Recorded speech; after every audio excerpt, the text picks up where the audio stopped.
টুকাইয়ের জন্মদিনে কি নিয়ে যাবো ভাবতে ভাবতে দোকানে গিয়ে এই ফ্রেমটা পছন্দ হয়ে গেল।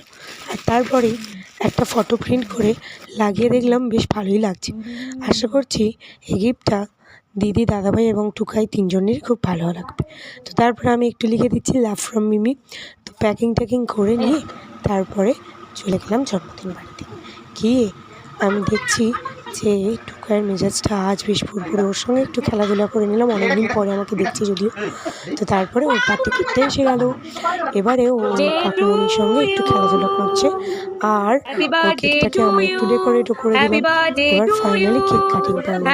কেকটা দাদুর হাত ধরে ও কেকটা কেটে ফেললো। আর তারপরে এবার দেখতে পাবে যে ও কীভাবে নিজেও কেক কাটছে, নাচতে নাচতে ও কেক কেটে ফেললো। আর তোমরা আমার ভয়েসটাকে অ্যাভয়েড করো, কারণ আমার গলাটা খুবই খারাপ আছে। আর সাপোর্ট করো, লাইক করো, কমেন্ট করো। Thank you for watching.